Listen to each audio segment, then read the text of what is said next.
고린도 후서에서 굉장히 압축적이고 전체 서신의 맥락은 있지만 성경 전체를 포괄하는 아주 압축적인 의미를 담고 있는 메시지가 몇 개 있는데 4장에 우리가 이 보배를 질그릇에 가졌으니 라는 이 이미지 있죠. 질그릇에 담은 보배라는 이 이미지는 바울의 여러 서신의 내용 중에서 아주 강력한 내용을 담고 있는 내용이기도 합니다. 그리고 오늘 읽은 이 본문도 11절, 12절을 읽지 않고 제가 13절에 17절까지 읽은 거는 이거는 바울 서신 전체 맥락 중에 기록된 거지만 이것은 창세기에 꽂아도 출애굽기에 꽂아도 이 자체를 성경 어떤 본문에 이 13절부터 17절까지 내용을 딱 떼가지고 어느 성경의 어느 장절에 그냥 꽂아도 전체 성경의 계시적 맥락에 어우러지는 그리고 그 모든 내용을 압축해서 해석이 가능하고 풀이가 가능한 그런 내용입니다. 제자도의 아주 큰 내용을 이제 담고 있는 겁니다. 자, 13절 봅니다. 바울과 고린도 교인들의 관계 속에서 서신을 주고 있고 이야기 맥락이 이제 있는 것을 13절에 서술을 합니다. 우리가 만일 미쳐서도 하나님을 위한 것이요 또 정신이 온전하여도 너희를 위한 것이니 바울의 이 시적인 표현법 중에 이런 대꾸법이 또 그리고 반복법이 아주 늘상 있죠. 이것도 오늘 13절을 보면 대꾸가 교차적으로 이렇게 되어 있어요. 그러니까 바꾸면 말하면 상반절은 우리가 미쳐서도 거시기 하고 미치지 않았어도 멋이게 하다 이제 이렇게 이야기를 하는 거잖아요, 그죠? 그러니까 이제 미쳐서도라는 말을 긍정적인 화두를 이제 던지고 대꾸를 받아서 부정적인 걸 던지는 겁니다. 그래서 정신이 온전하여도는 말을 이렇게 다르게 말하긴 했지만 미쳤든지 미치지 않았든지 두 가지를 이야기하고 둘 다 어떤 결과는 동일하다는 이야기를 하는 겁니다. 근데 뒤에 대꾸절에 비조가 뭐냐 하면 미쳐서도는 뭐를 위한 거요? 하나님을 위한 것이요. 그리고 대꾸절에는 안 미쳐서도 너희를 위한 것이 이렇게 되는 겁니다. 근데 대꾸의 원래 형태는 이게 약간 변형인데 원래 형태는 미쳤든지 안 미쳤든지 결과는 뭐요? 동일하다는 이야기를 한다면 그럼 앞에 대꾸를 그대로 가져가면 뒷구는 사실은 뭐가 돼야 돼요? 미쳐서도 하나님을 위한 것이고 미치지 않아서도 뭐가 돼야 되는 거예요? 하나님을 위한 것이다. 이렇게 돼야 되는 거죠. 근데 이걸 바꿔가지고 뒤에 구절 앞에 당겨면 미치지 않아서도 너희를 위한 것이고 미쳐서도 그 다음 뭐요? 너희를 위한 것이고 이렇게 이야기하는 겁니다. 그러니까 미쳤든지 미치지 않았든지 어떠한 상황이든지 나는 어떤 하나를 동일한 나다는 이야기할 때 그거를 하나님으로 끝을 치든지 아니면 사람으로 치든지 그렇게 해야 되는데 나누는 겁니다. 이거를 하나를 기록한 거지만 사실은 두 개를 포함해 있는 거예요. 그러니까 이제 미치든 미치지 않았든 내 삶은 하나라고 이야기할 때 그 하나는 앞에는 하나님 인간했지만 사실 두 개는 하나로 묶여지는 거죠. 그죠?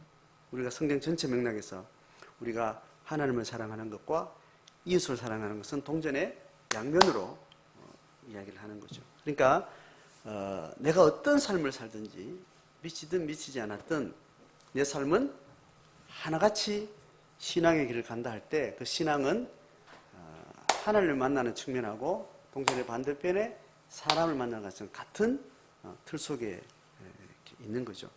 이제 그런 교차적인 내용을 또 그렇게 담고 있는 바울의 표현법입니다.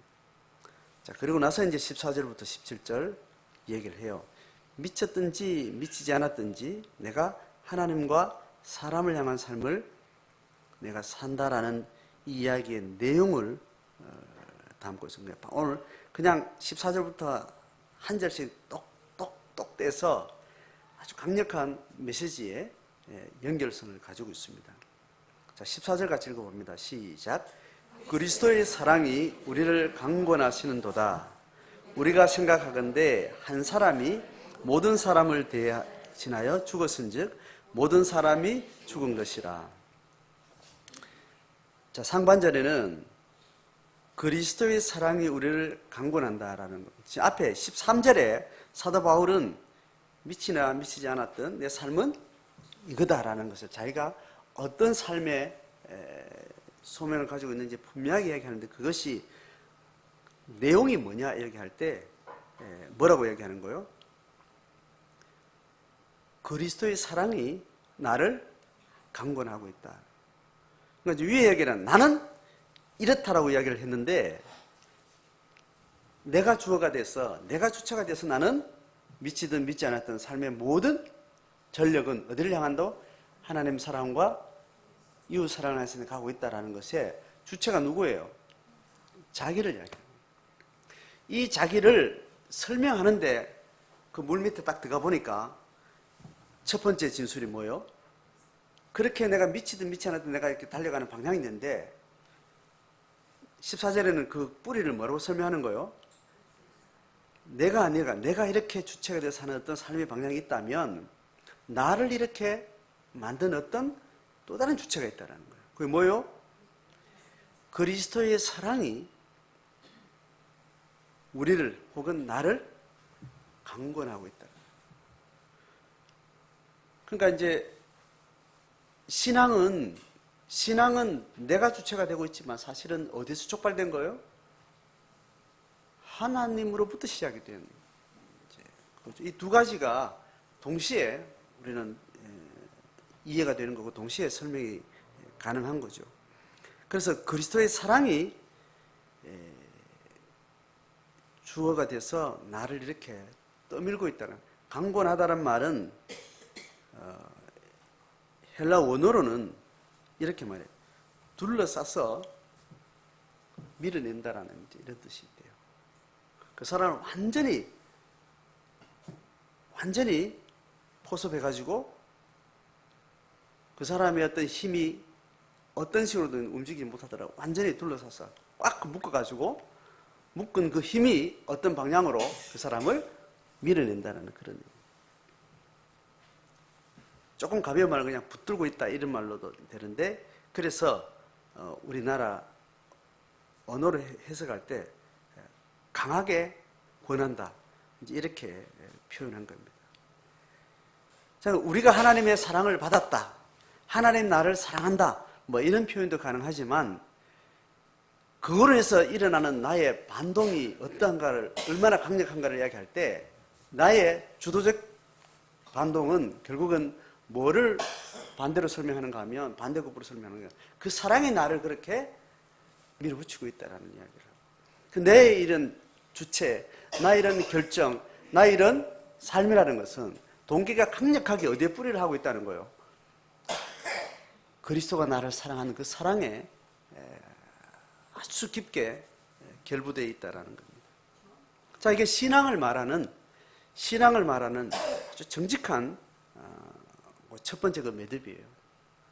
신앙을 가지고 산다 할 때 그 신앙의 힘이 나로 하여금 뭔가를 행하게 할 때 그 주체가 어디 누군가의 타에 의하지 않고 내 스스로 나의 양심에 의해서, 나의 자발성에 의해서, 나의 전인격적 생명력에 의해서 뭔가 움직이는 것이 분명한데 그것은 논리적으로 반드시 어떤 무언가에 의해서 그렇게 일어나고 있는 겁니다.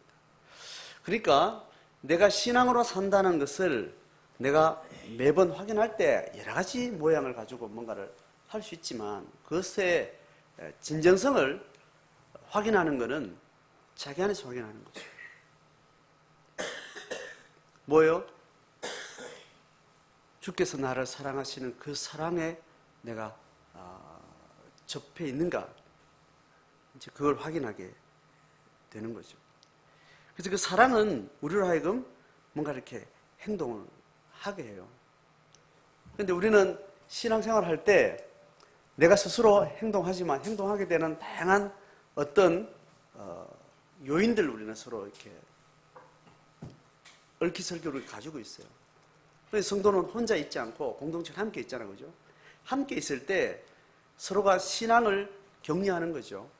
신앙의 현실적 방향을 격려하고 그 신앙이라는 건 쏟기 쉽기 때문에 신앙으로 달리는 것 같았는데 결국은 신앙이 아닌 것도 있고 늘 사단은 속이기 때문에 신앙의 출발은 분명하지만 그 출발이 계속 과정과 결과가 신앙으로 간다는 것은 우리는 굉장히 확신할 수 없는 장에 던져져 있는 겁니다. 그래서 그것을 깨어있으라 그러는 거죠. 그래서 분별하라고 이야기를 하는 거죠. 그것을 누가 서로 하는가 하면 성령이 우리 가운데 영으로 임하여서 하시고 그것을 서로 교차적으로 성도들이 하게 되는 거예요. 자, 그럴 때 우리가 위에서 11절 올라가면 이렇게 말합니다. 11절에 우리는 주의 두려우심을 알므로 사람들을 권면하거니와, 자, 권면하는 거죠. 밑에 방금 읽은 14절에 그리스도의 사랑에 우리를 강력하게 뭘 한다 그랬어요? 강권한다는 말은 강력하게 원한다는 말이죠. 권한다는 말은 권면한다는 말이죠. 그죠? 그런데 위에 그것을 그리스도의 사랑이 그걸 밀어붙이고 사랑을 비춰주는 성령이 우리를 밀어붙여 주시고 또 그것을 또 우리가 누가 또 그 역할을 해요? 함께 성령을 입은 성도가 그 역할을 같이 동력을 하는 거죠. 그렇게 할 때 11절에 표현은 이래요. 사람들을 권면한다. 그 권면하는 것이 권면이에요. 그런데 그 권면이 실제화될 때 그때는 어떻게 하는가 하면 11절 하반절에 너희의 뭐요? 양심에도 알려진다는 거예요. 양심에도 깨달아진다는 거예요. 양심에서 다시 재출발하는 거예요. 권면은 옆에서 이렇게 도와주지만 그 권면의 힘에 의해서 가는 건 아니에요. 권면을 받아서 그것이 내 걸로 내재화해서 내면에서 내가 내 양심에 의해서 가는 겁니다.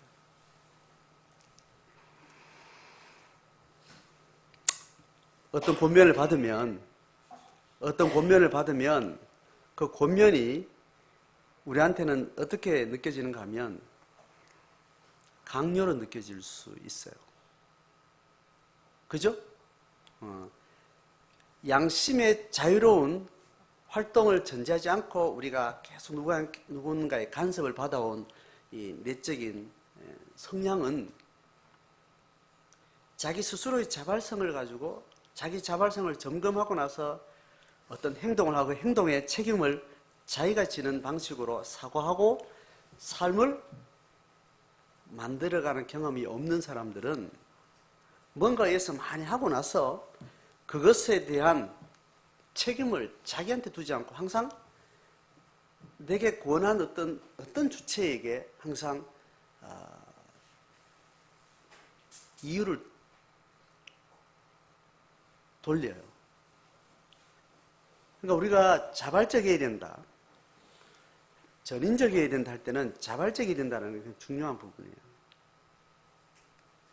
누가 아무리 이걸 하라라고 권함이 많아도 그 권함을 자기 양심에 의해서 자기 걸로 해서 자기가 받아서 자기가 실행하는 방식으로 하는 과정을 마디를 만들지 않고 하게 되면 그런 사고를 하게 돼요. 그런 사람은 굉장히 의식과 무의식 쪽에서 의존적인 사람들. 그걸 자기가 지적으로 정리하고 있지는 않습니다. 무의식 속에 그렇게 계속 되는 거예요.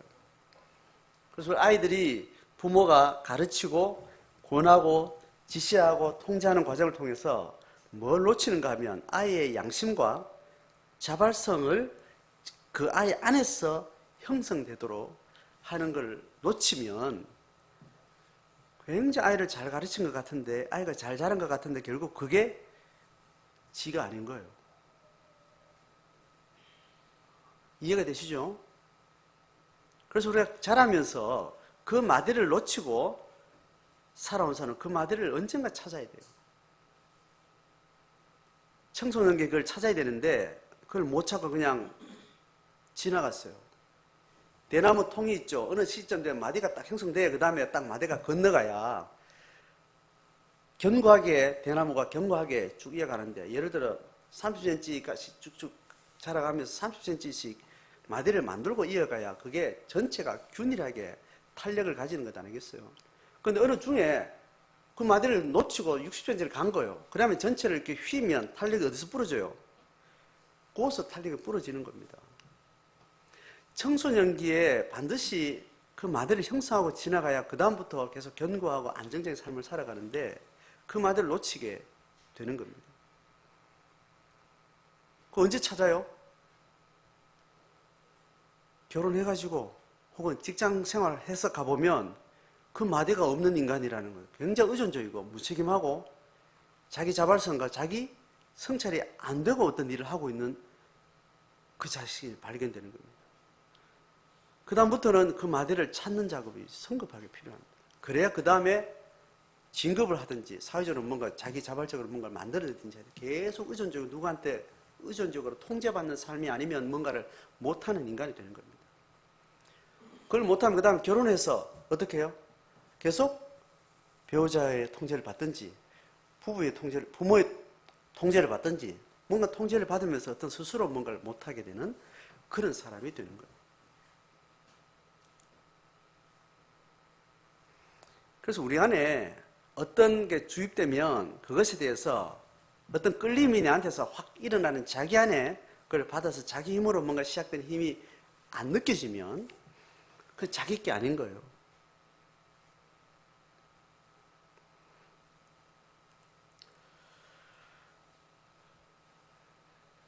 신앙생활 하는데 선교합시다. 구제합시다. 우금리 갑시다. 건축합시다. 농생활 합시다. 뭘 합시다. 우리가 뭘 이렇게 할 때 이게 성령의 권면이고, 그죠? 성도의 권면이고, 그 권면은 우리한테 기본이 뭐가 있다고 믿는 거예요? 예수 그리스도의 사랑에 포섭된 강력한 어떤 드라이브에 내가 올라타고 나는 그 방향에서 나는 가겠다고 준비된 사람이라는 정체성을 일단 전제하고 우리 이걸 서로 교류하는 거예요. 그렇죠? 근데 난 가만히 있었는데 누가 선교합시다 이렇게 했는데 그걸 하고 싶은 거야. 하고 싶어서 막 하고 싶은 생각이 이렇게 들어요. 누가 하자 그랬는데 누가 하는 걸 보고 나서 확 하고 싶은 생각이 내게 확 들어오는 거예요. 그 사람이 누가 하라는 것도 아니고 할래? 하면 좋습니다. 해보자. 뭐 이런 이야기 혹은 안 하고 그냥 하는 걸 보여주기만 했는데 내 안에 하고 싶은 열정이 막 일어나는 거예요. 자극을 툭 받으니까 그 툭 받은 대로 자극은 작게 터치가 됐는데 그 터치로 인해서 내 안에 어떤 에너지가 확 올라와서 어떤 그거에 반동을 하게 되는 거예요. 그럼 그 에너지가 내한테 있었다는 거 없었다는 거예요? 있었다는 거예요. 어떤 촉발된 에너지가 내한테 잠재적으로 이렇게 진앙지를 가지고 있었는데 어떤 방향의 권면을 받으니까 사랑의 강력한 권면이 나를 에너지를 막 가지고 있었는데 그 에너지를 가지고 있었는데 어떤 방향을 건드리니까 확 나는 그걸 끌리는 거예요. 그렇게 성교에 확 끌리면 그 자기가 한 거예요. 그죠? 누가 또 시킨 거예요? 그리스도의 사랑이 나를 강권해서 나를 그렇게 가게 되는 거예요. 근데 어떤 사람은 성교에는 별로 관심이 없다 그랬죠. 내가 은사를 내가 당장 성교하고 뭘 또 짝으로 둬요? 구제를 내가 짝을 두죠. 예를 들 때 별로 신동치 않아 어떤 사람은.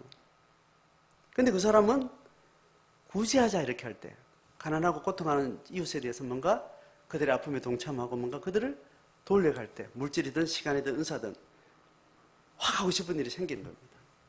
그렇죠? 그 종류가 다른 걸 뭐라 그런다고요?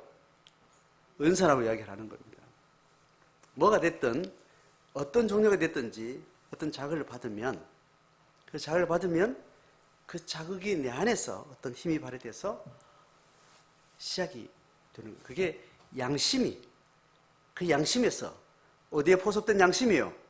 그리스도의 사랑에 포섭되어서 자기 자신을 위해 살지 않고 어떤 주를 위한 어떤 가치에 뭔가를 하려고 하는 에너지가 확 잠재되어 있던 것이 확 드러나게 되는 거예요. 선교를 이렇게 하는데 열심히 하는데 옆에서 있으면 어떤 부담이 와요? 내 안에는 일어나지 않으면 어떤 부담이 와요? 나도 따라가야 될 것 같은 부담이 이렇게 느껴지죠. 내 안에 확 일어나는 거 말고 내 안에 잠재된 그리스도의 사랑에 포섭된 힘이 뭔가 내 안에서 선교하는 사람을 볼 때, 하자 할 때 확 일어나지 않고, 그건 일어나지 않는데 하는 사람을 이렇게 보면 옆 사람이 열심히 하잖아요. 그죠? 보시면 나는 어떤 부담이 생겨요? 나도 해야 될 것 같은 부담이 이렇게 생기는 거예요. 그럼 그때는 어떻게 해야 될까요? 해야 돼요? 말아야 돼요? 답은 두 가지가 있는데 지금 묻는 답은 원론적인 답이에요. 뭐예요? 하면 안 되는 거예요. 그리스도의 사랑에 강건하지 않는 것에 대해서 내가 감안해 줄 수 있어야 돼요. 동다로 손잡고 이렇게 강남 가는 친구 따라 이렇게 가면 돼요, 안 돼요? 안 됩니다. 혹시 간다 하더라도 내가 어떤 내면인가를 분명히 해야 돼요. 이해되죠? 내 안에 정말 주를 사랑하는 마음으로 이게 성령이 내게 이걸 하시는 것으로 내 안에 일어나지 않는다는 것을 아셔야 돼요. 인간인가를 확인해야 돼요. 또 그걸 이끄는 사람은 그걸 확인해 줘야 돼요. 어떤 마음을 하고 있는지. 그럼 그 힘으로 할 수 있는 자기의 정한 만큼, 자기 양심이 정한 만큼만 해야 돼요. 배를 탔으니까 그 사람 가는 대로 또 그냥 내릴 수도 없고 그냥 또 가야 되면 말 안 하고 가면 안 돼요. 내 지금 뭔가 오버하고 있다는 걸 이야기를 해줘야 돼요. 이게 분명치 않아서 헷갈리는 거예요. 나도 선교라고 열심히 달려왔는데 이 남는 게 뭐지? 시작을 어떻게 되는지 확인도 안 된 상태에서 점검도 안 돼서 그냥 열심히 선교라고 달려왔는데 뭘 위해서인지도 모르고 그냥 따라온 거예요. 그냥. 우리 신앙생활 전반이 그럴 수 있습니다. 그 교회 출석일 수도 있고요. 교회 봉사할 수도 있고 직분일 수도 있고 역할이 다양해요. 신앙 공동체 조직 안에서 어떤 많은 일을 나도 모르게 했을 수 있어요. 물론 그때는 뭐 이렇게 자기가 한 것 같지만 이게 어떤 일인가에 대해서 우리가 알지 못하고 하는 경우가 많습니다.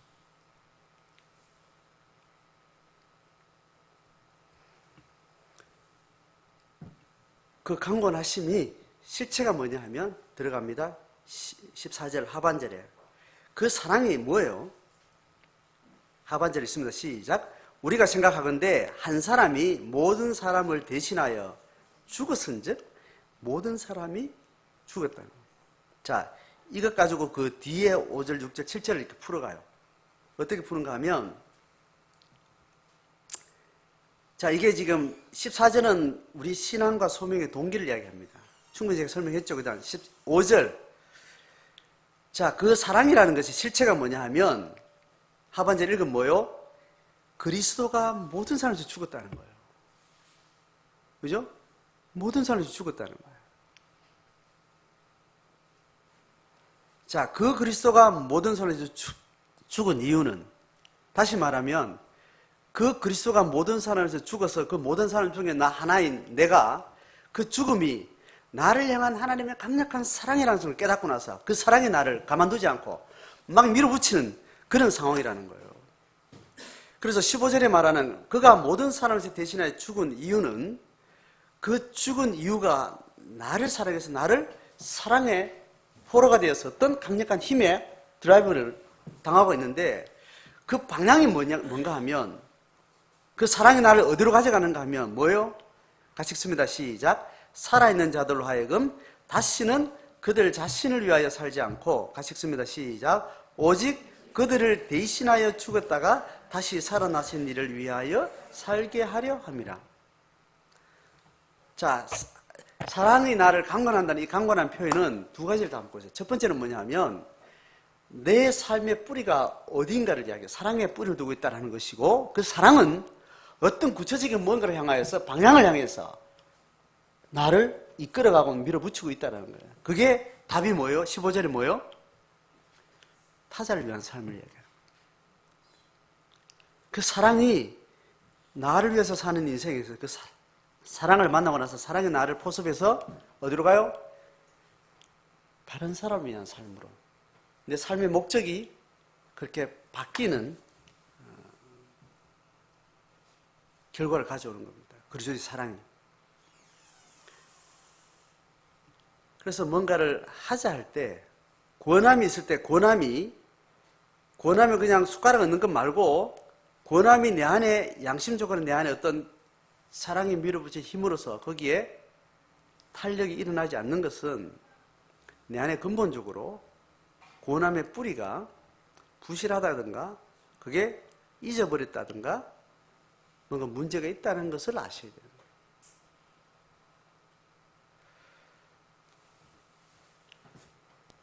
자, 권함이 있는데 권함이 내게 발동이 일어나지 않으면, 나의 양심적 동기로 인한 발동이 일어나지 않으면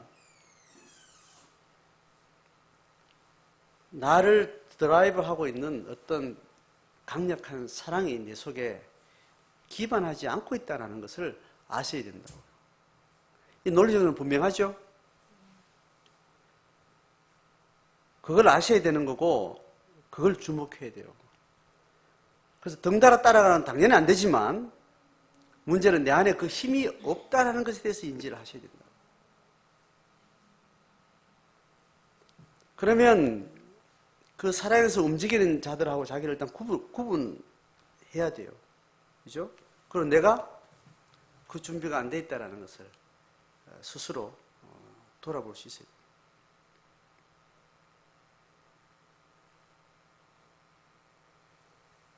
자, 오늘 14절, 15절 두 가지로 가지고 교회를 점검해야 되고 내 신앙생활을 점검해야 되고, 신앙생활은 제자도예요. 제자도는 예수의 사랑에 의해서 예수를 따르는 삶을 살겠다는 열망이 내 안에서 마그마가 끓듯이 그렇게 끓고 있는 겁니다. 그런데 그것을 어디로 가야 될지 몰라서 있을 때 성령이 성도를 통해서, 삶을 통해서 우리의 소명의 길을 비춰가고 열어가는 겁니다. 그래서 가만히 있으면 그냥 사는 대로 오는 고난이 뭐가 된다고요? 고난의 삶의 족적이 뭐가 된다고요? 소명이 되는 겁니다. 이 삶의 에너지를 뭘 하고 살아야 될지 몰라서 그냥 그걸 끓이고 있는데, 고난이 소명이 된다는 내가 예를 매번 이야기할 때 아주 극단적인 예를 매번 이야기하죠. 내가 원하지 않는 아이가 내가 원하지 않게 내 아이가 장애로 태어난 겁니다. 그리스도의 사람으로 내가 어떻게 살아야 될지 내 안에 어떤 에너지를 가지고 있었는데, 그 에너지를 어디로 발산할지 모르고 있었는데 아이를 낳았는데 장애로 낳은 거예요. 장애가 생긴 거예요. 우리 가족 안에. 지지리도 고생하고 힘들고 어려운 상황을 겪으면서 오롯이 내 속에 있는 그리스도의 사랑에 포섭된 사랑의 에너지는 그 고난을 헤쳐가는데 에너지를 다 쓰고 가는 거죠. 그런 일정 기간 지나고 나면 그 고난을 겪는 사람들만이 알게 되는 아픔과 고난과 어려움과 그들의 세계를 내가 알게 되고, 그 세계에 있는 사람들을 향해서 내 안에 있는 이 사랑에 포섭된 에너지를 사용할 수 있는 다양한 기능들로 내가 훈련되어 있는 거예요. 그래서 그 길이 소명이 되는 거예요. 이해되죠? 부도나는 길도 그런 거예요. 어떤 이유가 됐든지 고난이라는 것은 그런 경험들. 이것이 우리한테 확인되시죠.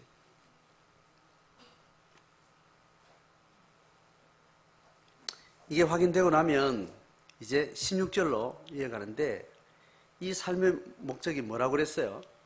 나를 위해서 살지 않고 다른 사람에서 사는 거예요. 그 다른 사람이라는 것은 어떤 사람이에요? 내가 누군가를 위해서 산다는 그 다른 사람이라는 정체성은 어떤 거라고 이야기하는가 하면 어떤 사람이에요?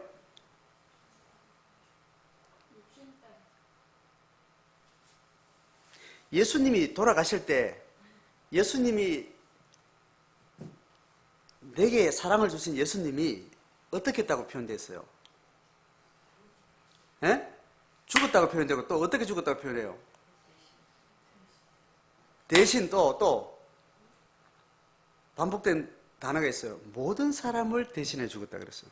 그리고 15절에도 그가 모든 사람을 대신해 죽으심은 이야기예요. 내가 그리스도의 죽으심을 인해서 내 사랑이 내 안에 부어졌는데 그 사랑 때문에 내가 누군가를 위해서 사는 그 사람들은 어떤 사람이라는 거예요? 모든 사람들인데 어떤 모든 사람들이에요? 그 모든 사람들을 위해서 예수가 죽은 그의 모든 사람들이라는 거예요. 이해돼요? 내가 누군가를 위해서 산다 할 때, 내가 타자를 위한다 할 때 그 타자들은 어떤 존재를 이해하는가 하면 그들을 위해서 예수가 죽었다는 그 사람들을 이야기해요. 믿는 사람을 이야기하는 거, 안 믿는 사람을 이야기하는 거예요. 다를 이야기하는 거예요. 모든 피조물에 지금은 영혼들까지만 이렇게 피조세계 전체 자연물까지 다 사실은 성경 전체는 그걸 포함하는 이야기예요. 구약의 가르침에 의하면 사람을 이야기할 때 믿는 자나 안 믿는 자나 모든 사람을 위해서 내가 사는 사람들의 삶이 바뀌었는데 그들이 누군가로 이해하는가 하면 나를 이렇게 사랑에 포섭돼서 뭔가를 향해서 인생의 목적이 바뀌게 했던 그 그리스도의 사랑이 부어져야 될 그 대상들로 그 타자들을 본다는 거예요. 설명이 됐습니까?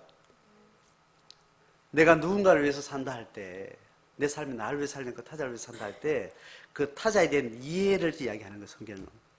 성경이 가르치는 하나님의 통치권 안에 들어서 회복된 인간이 타자를 위해서 산다 할 때, 타자는 누구의 생명이에요? 하나님의 한 생명이에요. 인간을 넘어서면 피조세계 전체까지 하나님의 한 생명 안에 있는 존재로 이해하는 거예요. 그걸 가지고 여기서 어떻게 이야기하는가 하면 이제는 타자를 육신 따라 알지 않고 어떻게 한다고요? 육신을 따라 알지 아니하노니 육신을 따라 알았으나 이제부터는 그렇지 아니하노니 이렇게 이야기를 해요. 믿는 사람도 다른 사람에서 살죠. 믿지 않는 사람들 중에도 자기를 위해 살지 않고 다른 사람에서 사는 사람이 있어요, 없어요? 있어요. 그들은 대체로 육신을 따라 그 사람들이 이해를 해요. 이해되죠? 근데 예수의 소명을 받은 사람은 타자를 해서 사는 이유가 또 그 이해가 타자에 대한 이해가 그리스도의 핏값을 줄 만큼 존귀한 존재로 이해를 한다는 말이에요. 이게 그렇게 어렵습니다, 우리한테. 제가 이제 사람을 이렇게 상대를 할 때 지금 여기 앉은 사람 숫자만큼 상대를 하면 자, 육신의 관점에서 내가 이제 대상 관계를 가지고 사람들 이제 50명을 쭉 보면 육신을 따라서 그 사람을 보게 될 때 몇 가지 인간이 있겠어요? 50명을 쭉 놓고 보면 50가지인 거예요.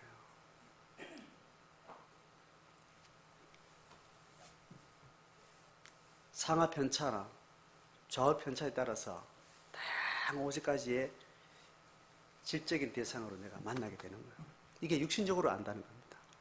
내 취향인 사람, 거북한 사람, 내게 유익되는 사람, 불리한 사람, 성질 나게 하는 사람, 기쁘게 하는 사람, 또 이 사람 괜찮은 사람, 따라가 볼 만한 사람, 경계에 대한 다양한 육신을 따라서 사람들의 대상관계가 형성된다고요. 그런데 이제는 육신을 따라 사람을 알지 아니한다는 말은 다 50명이 다 어떻게 보이는 거예요? 한 가지로 보이는 거예요. 한 영혼 한 영혼 다 똑같은 무게로. 어떤 무게요? 예수의 피값의 무게로. 인문학적으로 말하면 이 우주의 무게로, 저 태양의 가치로, 우주 만물 전체와 바꿀 수 있는 그런 존재 가치로 동질로 봐지는 거예요.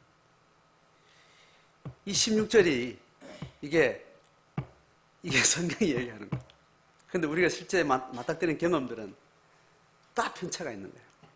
우리의 내공이라는 것은 그 편차를 걷어내고 어디로 되는 거예요? 예수의 피값의 무게와 가치로 그 사람을 동질로 보게 되는 그 수준이 성경이 우리 가운데 이야기하는 건 누가 해주는 거예요? 성령이 해주는 거예요. 말씀과 성령의 깊이 뿌리를 내릴수록 이 동질성을 우리는 계속 우리는 가져갈 수 있는 영적인 힘이 생기는 거예요. 그래서 내 자식이나 남의 자식이나 그놈이에요.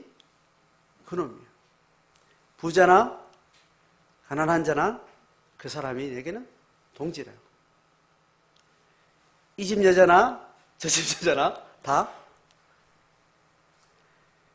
자기의 관계성의 질을 따라서 사람의 가치나 관계질을 달리하지 않는 그런 삶을 성경은 계속 우리한테 요구를 하는 겁니다. 중국의 여러 스승 중에 묵제라는 사람의 가르침이 기독교 세계관과 가장 유사한 세계관을 가르치는 사람이에요. 묵자라고 들어보셨나요? 공자는 들어보셨죠? 들어보시면 끄떡끄떡 해보세요. 공자는 들어보셨죠? 노자는 들어보셨죠? 장자도 들어보셨죠? 묵자는 들어보셨나요? 가장 예수의 정신과 비슷한 사람이죠. 세상 사람들은 가장 가까이 할까요? 멀리 할까요? 가장 멀리. 서로 사랑하라는 한자어로 겸해를 가르칩니다. 하나님이라는 인격적 존재를 말하지 않고 하늘이라는 존재를 설정하고 하늘 안에 있는 모든 인간은 한 형제다. 서로 사랑하는 것만이 이 시대 인류의 모든 근본적인 문제를 해결하는 거다. 어떤 사람은 군자를 말하고 어떤 사람은 뭐 자비를 말하고 다양한 인간 군상의 문제를 해결하기 위해서 다양한 가르침의 스승들이 있었는데 이 묵자가 가르친 내용이 가장 기독교 세계관의 편차만 가장 넓고 광범위한 하늘 아래 모든 존재는 동일한 가족이다. 이 가르침으로 세계관을 설파를 했어요. 그래서 사자성어가 있는데 천하 무인이다 이렇게. 말 그대로 뭐야? 하늘 밑에 천하 무인, 없을 무자 사람 인자에서 무인. 말 그대로 하면 뭐예요? 하늘 아래 사람이 없다 이 말인데 하늘 아래 하나가 빠졌어. 사자로 만들어 다른 사람이 없다는 거예요. 다 똑같은 예수의 사랑과 동일한 세계관을 이야기를 합니다.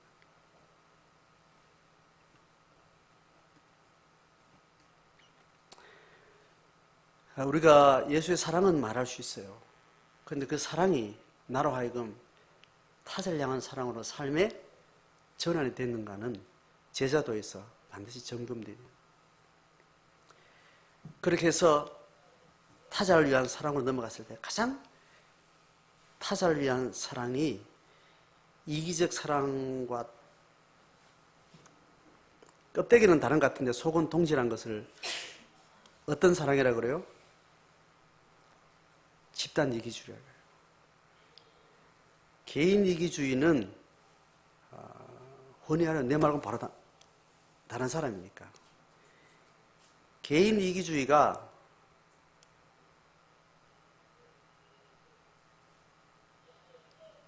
타자를 위한 사랑처럼 가면을 쓰고 양의 탈을 쓴 모습이 집단 이기주의예요. 그런데 이것은 개인 이기주의보다 더 악독하고 더 악랄해요. 개인 이기주의가 가장 아름답게 포장된 그 이기주의가 가장 강력하고 가장 오래된 이기주의가 가족 이기주의입니다. 가족 이기주의. 나를 위해서는 사람을 죽이지 않아도 자식을 위해서는 어떻게 해요? 사람을 죽이는 겁니다. 그만큼 인류가 생리적으로 생물학적으로 인간이 가지고 있는 죄악이 가장 강력하고 오래된 방식으로 구조화된 것이 가족 이기주의. 가족 이기주의는 이 생물학적 가족 얘기하는 그보다 좀 큰 게 가문이죠. 가족 이기주의를 더 공고하게 하려고 가문의 테두리를 만드는 겁니다. 그래서 가문의 어떤 영광을 위해서, 가문의 영광이라는 영화 제목 있죠. 가문의 영광을 위해서 개인 이기주의를 가장 견고하게 만들어서 가족 이기주의 부족하니까 가문 이기주의를 만들어서 가문의 어떤 대의를 가지고 가문의 멤버들만큼은 가장 이타적인 것 같은데 사실은 그 경계선 끝에 가면 강력한 집단 이기주의 형태를 드러내게 됩니다. 가문과 가문의 싸움은 가족 간의 가족끼리 싸움보다 더 포악하고 더 견고하고 더 악랄하고 더 오래된 방식으로 죄악의 어떤 힘을 가지게 되는 겁니다. 그 점점 확대되면 어디까지 가요? 지역, 사회, 다양한 방식의 집단의 연대를 가지고 이기심을 가지게 되는 겁니다. 이것이 가장 강력하게 국가라는 구조로 가게 됩니다. 국가 이기주의는 인류 역사적으로 가장 오랫동안 가장 강력하게 포장되어 온 이기주의 방식. 오늘 그리스도의 사랑이 우리로 하여금 제자가 되게 하고 제자된 삶이 누군가를 사랑하고 누구를 중보하고 화목케 하는 자. 다음 주 본문을 여러분 묵상해 보면 화목케 하는 자로 하나님을 부르셨다라고 이제 현장을 이야기해요. 그 이야기로 이어지는데 우리가 여기서 가장 분명히 봐야 되는 것은 6절에 육신을 따라 알지 아니한다는 것. 그래서 하나님의 모든 피조세계 모든 영혼은 동일한 가족이에요. 인간이 가지고 있는 어떤 연대의 집단성을 다 예수 그리스도 안에서 상대화시키는 거예요. 예수 그리스도 안에 있는 모든 것, 한 세상을 한 가족으로 한 공동체로 보는 겁니다. 이것과 맞서는 크고 작은 인간 이기주의의 집단적인 형태들은 다 이 하늘 아버지의 그리스도의 십자가의 사랑의 대상으로 그렇게 이해를 하게 되는 겁니다. 16절이 아주 또 쉽지 않은 과정이 되는 거죠. 자, 이렇게 된 걸 가지고 17절에 결론적으로 뭐라고 말하는가 하면 새로운 피조물이라고 이야기하는 거예요. 자, 이 새로운 피조물 성경 암송 한 적 있어요, 없어요? 있죠. 어느 대목에서 했어요, 보통? 자, 14절 1번. 1번은 하나님 어디로 이끌어요? 15절 2번으로 이끌어요. 삶의 목적이 바뀌는 걸 끝나요. 15절은 어디로 이끌어요? 16절에 육신을 따라 인간을 대하지 않는 이끌어. 이 세 가지가 연동되어서 내 삶을 하나님의 제자로 세경을 가지고 살아가는 그 존재를 가지고 뭐라고 그래요? 새로운 피조물이라고 그러는 것이지 맥락이 이야기인데 우리가 보통 그동안 신앙생활을 해오면서 고린도 후서 5장 17절 말씀 이러면서 그런 누구들이 그러잖아요. 새로운 피조물이라. 이제는 이제 보라색 것이 되었도다. 이것을 외울 때는 여러분 14절에 1번, 15절에 2번, 16절에 1번 이 단계별로 쭉 이어지고 통합되는데 이 중에 어느 단계의 서추로 이게 가르쳐지고 이야기 될까요? 예? 그런 경험 있죠? 예수를 믿고 나면 신앙 고백을 딱 하면 바로 새로운 피조물이라는 딱지를 딱 내버려줘요. 이게 성경적으로 정당해요, 정당하지 않아요? 예? 뭐 두 가지 다 질문이 다 답이 맞겠지만 제가 지금 맥락 속에 뭘 대답 되겠어요, 안 되겠어요? 3단계까지 와야 원래 이야기는 사도 바울이 그리스도 안에 피조물이라 그리스도 안이라는 말을 많이 하지만 그리스도 안에 있다는 말을 지금 맥락을 가지고 이야기할 때는 오늘 이 그리스도 안에 있는 피조물이라는 말은 그리스도 안이라는 말 1단계, 2단계, 3단계를 다 포함하고 나서 이 제자로 사는 삶을 새로운 피조물이라 그러는 겁니다. 이 제자로서 세계관을 가진 사람이 하나님의 구속 역사에 하나님의 나라의 회복 역사에 주체들이 되는 거예요. 다시 한번 이야기합니다. 하나님의 길을 가는 사람들이 넓은 문이라고 했어요? 좁은 문이라고 했어요? 다수가 간다고 소수가 간다고 했어요? 그 다수는 믿는 사람이 안 믿는 사람이에요? 믿는 사람 다수를 이야기하는 거예요. 근데 믿는 사람 다가 하나님 나라에 간다는 거 안 간다는 거예요? 안 간다는 거. 하나님 나라는 천국을 이야기하는 거예요. 하나님의 통치권의 삶을 산다는 거예요? 안 산다는 거예요? 안 산다는 거예요. 다수가 안 사는 거예요. 소수가 사는 거예요. 하나님은 그렇게 준비된 소수의 인간이 아니고 돌들로도 뭘 만든다고요? 하늘을 이루시는 분이에요. 그런데 하나님은 그렇게 하지 않고 하나님의 형상으로 지음받은 인간과 함께 하겠다고 작정해요. 그 방법은 다수를 이야기해요? 소수를 이야기해요? 부른 사람을 위해서 안 부른 사람을 이야기하는 거예요. 부른 사람을 데리고 하겠다는 거예요. 부른 사람을 다 데리고 하겠다는 거예요? 몇만 데리고 하겠다는 거예요? 원래는 다가 아니라니까. 원래부터 이것들 다 불러도 내 손뼉 들고 따라올 인간들은 소수라는 인간의 한계를, 인간의 죄성을, 사단의 능력치를 하나님이 감안하신 거예요. 사단이 어지간히 해서 이미 내가 부른 것들을 죽기 전까지 상당한 기간 동안 상당한 세력으로 여전히 지가 지배할 거라는 하나님이 예측하고 있는 겁니다. 그래서 이 사단을 향한 진노가 하나님이 하늘 끝을 치솟는 거예요. 그래서 마지막에 심판 때에서 누굴 조져요? 이 사단 마귀 새끼를 오직이 조지는 거예요. 어디에 집어넣어요? 무저갱에. 무정, 없을 무자, 바닥이 없는 갱도에 집어넣는다. 아주 강력한 하나님의 분노를 얘기하는 거예요. 하나님의 그 사랑으로 얻은 하나님의 백성들을 그렇게 여전히 하나님 부르시는 그날까지 사단이 대다수 통치할 거라는 것을 하나님은 알고 있고, 이들과 싸우고 맞짱 뜨는 소수들은 수들과 적든 안 적든 하나님은 하나님의 역사를 이루신다는 거 안 이루신다는 거예요?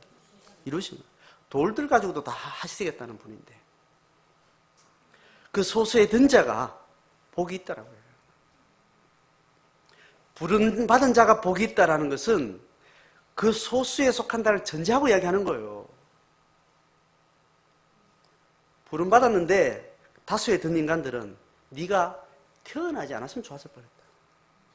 예수의 핏값을 이렇게 허망하게 유린하는, 사랑을 못 받았으면 그대로 간다 치지만 사랑을 네가 받아놓고 그 사랑과 배반된 삶을 산다는 것은 그리스도의 피를 가장 치욕스럽게 짓밟는 자들은 네가 없었으면 좋겠다. 예수님이 현장에서 누구 보고 이야기한 거예요? 가룟 유다 보고 이야기한 거예요. 다수에 대한 하나님의 평은 그렇다는 거예요.